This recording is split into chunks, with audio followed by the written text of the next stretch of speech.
Bom dia, hoje terça-feira, 7 de abril, estamos dando início a mais uma reunião matinal. Ontem, surpreendentemente, Dilma fez um convite a Eliseu Padilha, PMDBista, para ser o articulador aí da política, né, junto ao Congresso. Impressionante isso, a gente já vem destacando isso, até um dos pontos de melhora que a gente destacou, que a gente estava mais otimista para a Bolsa no mês de abril, que era a redução desse embate, né? Quer dizer, o Planalto, PT, cedendo mais ao PMDB, Congresso, para que as medidas sejam aprovadas. Fora isso, hoje na agenda doméstica, o ministro da Fazenda, Joaquim Levy, tem um café da manhã acontecendo agora com o Eduardo Cunha para falar justamente desses ajustes fiscais e da aprovação deles. Mas o destaque mesmo fica por conta desse convite, né, ao Eliseu Padilha. O Michel Temer comentou ontem mesmo à noite, houve cogitação, mas aí por enquanto nenhum convite. Mas já é um bom sinal. A informação é de que o Lula tinha falado isso, de que a presidente Dilma precisa se aproximar mais do PMDB. Por isso que a gente também vem destacando um dos pontos, né, não só o ponto da presidente Dilma defendendo o Levy publicamente, né, que ele foi mal interpretado, como essa aproximação aí para que as medidas, né, sejam aprovadas. Na agenda, o dado mais relevante hoje é a produção de veículos em março, às 11h20. Né, a produção deve vir bem fraca, justamente, que vocês viram aí, a consumo de energia no primeiro trimestre desse ano em comparação ao ano passado apresentou queda, principalmente na parte industrial, setor de metalurgia caindo 17% e o setor de automobilístico caindo 10%. Então, o cenário segue bastante desafiador com consumo cada vez menor. Lá fora, bolsas operam em alta, né? Os futuros nos Estados Unidos operavam em alta, na casa de 0,24%, tanto Dow Jones quanto o S&P, né? Aí aguardando a agenda ainda não é tão cheia, mas hoje tem um discurso do presidente de Minneapolis, né, do Fed regional, por lá. O horário, deixa eu pegar aqui a cola, o horário é por volta das 3h20 da tarde. E também, né, na Europa, ontem as bolsas estavam fechadas na Europa, muito por conta ainda do feriado. As bolsas por lá operando em alta de mais de 1,20% por conta, primeiro, a Grécia falando que vai pagar, segundo, refletindo ainda o fraco payroll na sexta-feira, e também o PMI, tanto da zona do euro quanto da Alemanha, vindo acima das expectativas. Hoje lá fora tem relatório sobre empregos nos Estados Unidos, referente a fevereiro, às 11 horas. Às 16 horas, crédito ao consumidor, também de fevereiro, e às 5h30, os estoques de petróleo API. Desculpa, aqui corrigindo até o pronunciamento do presidente do Fed regional, é agora às 9h50, então vale a pena ficar de olho. Um outro dado relevante é que o FMI divulgará relatório às 10h30 sobre as perspectivas da economia mundial. Vamos falar justamente, olha, esse continente vai crescer tanto, o Brasil, América do Sul, Estados Unidos, Europa, Ásia. Então é interessante ver para quanto ele revisou o crescimento aí sobre as perspectivas da economia mundial.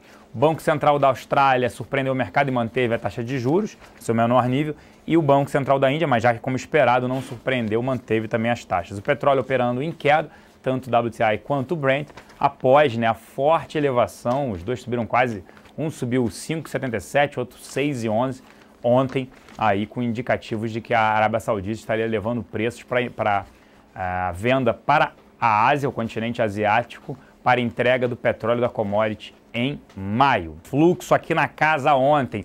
Os locais terminaram o dia, net vendedores em 3,5 milhões, praticamente estável, né? Eles foram compradores de Klabin 11, Vi24, Brasil Foods, Transmissão Paulista e BR Malls. Foram vendedores de Bradesco 4, Anima 3, Vale 5, JBS e BB Seguridade.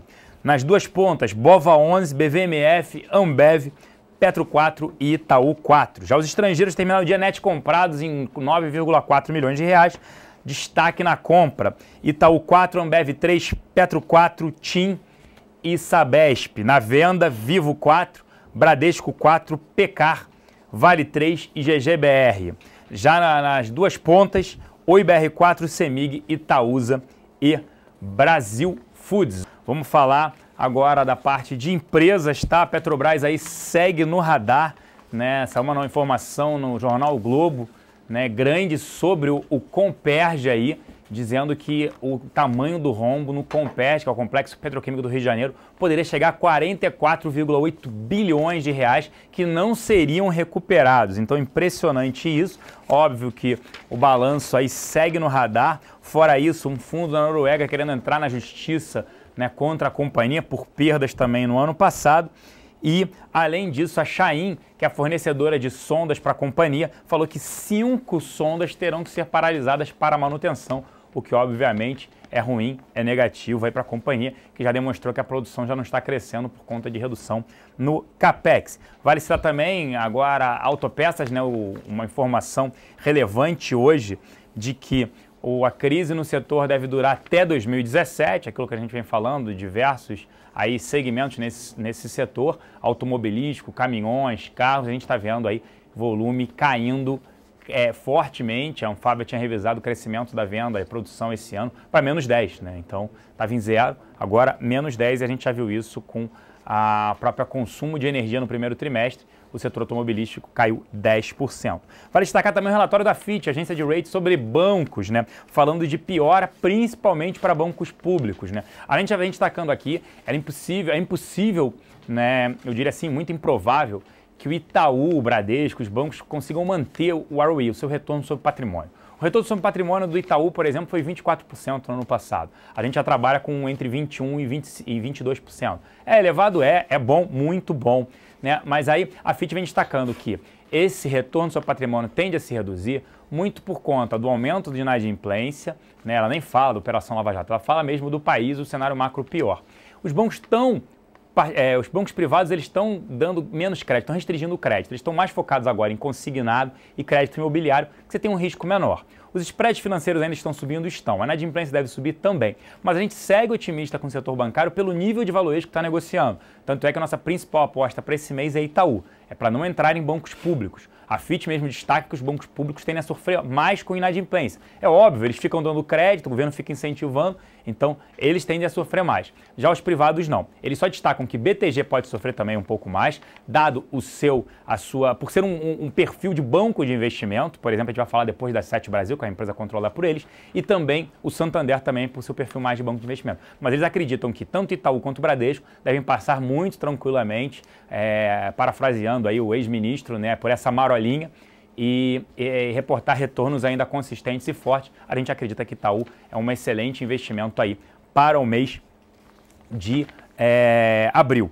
Tá? O Banco do Brasil anunciou mudanças também no seu conselho diretor, acho que não tem grandes impactos. As vendas da CVC em viagem também cresceram bem, né? Impressionante isso, né? Eles reduziram o ticket médio para poder vender mais. A Sete Brasil, como eu falei, ela anunciou aí um acordo com seus credores para rolar dívidas que venceriam no curto prazo para 90 dias. O principal acionista controlador da companhia é o BTG, então a gente deve ver também um problema aí no resultado do BTG, influenciado por essas participações em empresas fechadas, né, que vem passando por um momento mais complicado. Agora está tudo ok com o Danilo, eu vou voltar para ele falar aí como é que abriu a bolsa aqui, como é que está futuro, dólar e oportunidade. Vamos lá, Danilo, é com você. Bom dia, Celson. Bom dia, XP. Bom, pessoal, agora o som está tudo ok. Vamos lá. A nossa bolsa aqui no Brasil está indo contra as bolsas mundiais. Vale levar em consideração que ontem nós tivemos o feriado na Europa e a bolsa aqui no Brasil subiu mais de 1% e agora as bolsas na Europa estão bem animadas, tá? Bom, ontem o nosso índice futuro teve uma valorização de 1,03%, o fechamento foi a 53.800 pontos.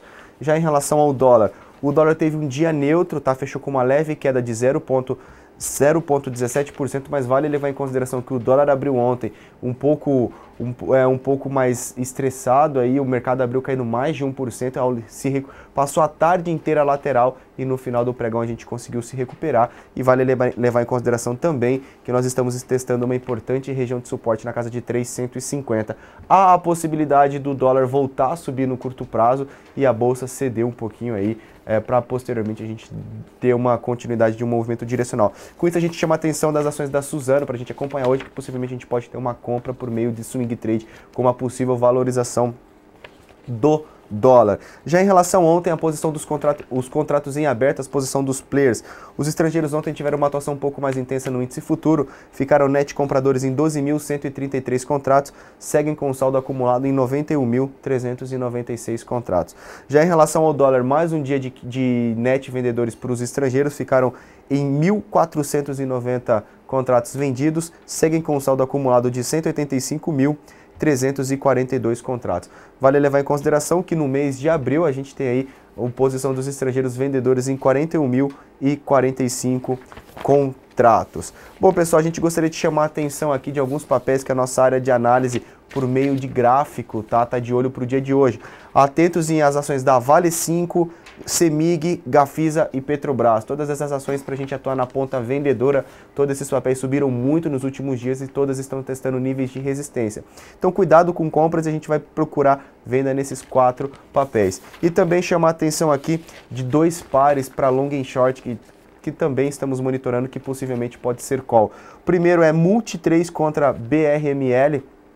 O setor aí de shoppings também bem interessante, os papéis estão pouco distorcidos, e CESP6 contra CEMIG, são papéis que podem dar oportunidade. Desejo a todos uma excelente terça-feira e até mais. Obrigado, Danilo. Antes de passar para o Ricardo Kim, acho que vale aqui o destaque, o lançamento ontem da nossa carteira short, não é para fazer... monta a carteira short, ou seja, vende os ativos, pega o dinheiro e vai viajar. Não é para fazer isso ainda, infelizmente.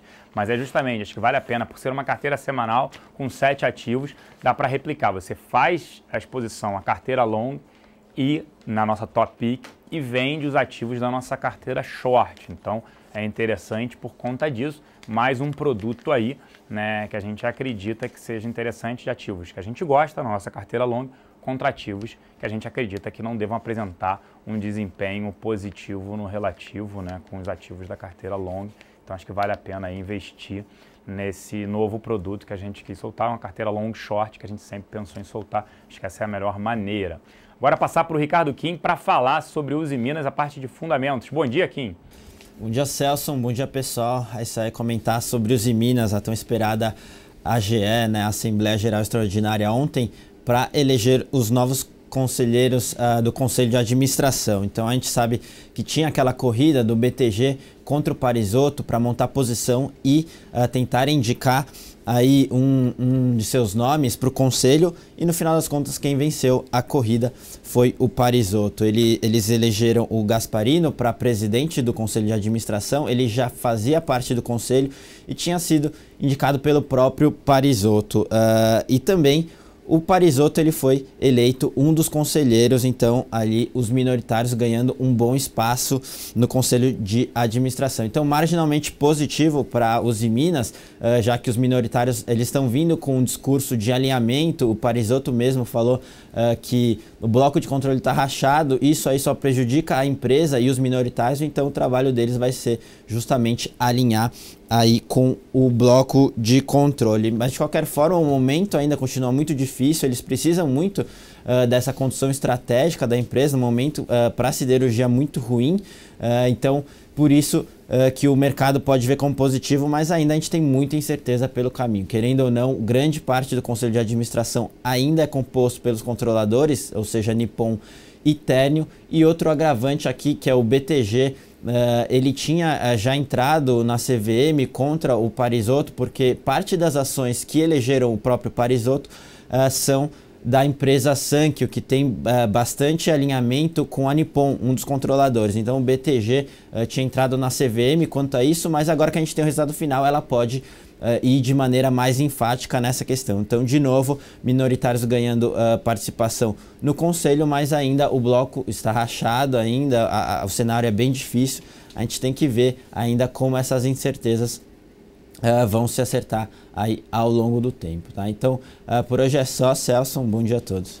Obrigado, Kim. Agora indo para a parte de aluguel, BTC destaque ontem novamente, Vale 3 e Vale 5, a demanda bem grande. Ontem mesmo foi difícil de encontrar Vale 3, Vale 5 a demanda também no high, ou seja, num nível mais elevado, mas obviamente que tem papel para alugar. A gente colocou a nossa carteira short iniciada ontem, Vale 5, dentre outros ativos já disponíveis aí na intranet, né? Vale, Gerdau, Brasil Foods, BR Malls, entre outros ativos, são 7 ativos, estão disponíveis aí na intranet para quem tiver qualquer dúvida. E também estamos à disposição hoje, a gente pode discutir um pouco mais no nosso UFC a partir das 11h35. Vale a pena falar também do XPTD11, que vem se recuperando bastante, né? O deságio vem diminuindo para quase 15%, lembrando que deu oportunidade na semana passada quando bateu 22%, impressionante. E fora a liquidez, que está negociando quase R$400 mil por dia. Vem ganhando exposição,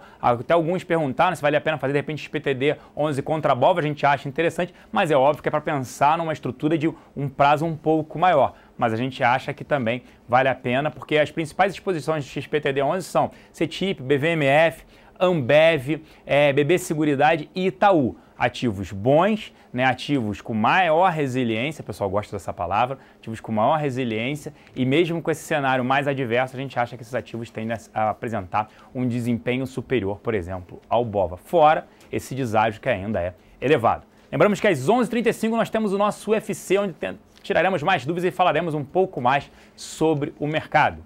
Um grande início de dia a todos, nos vemos até lá.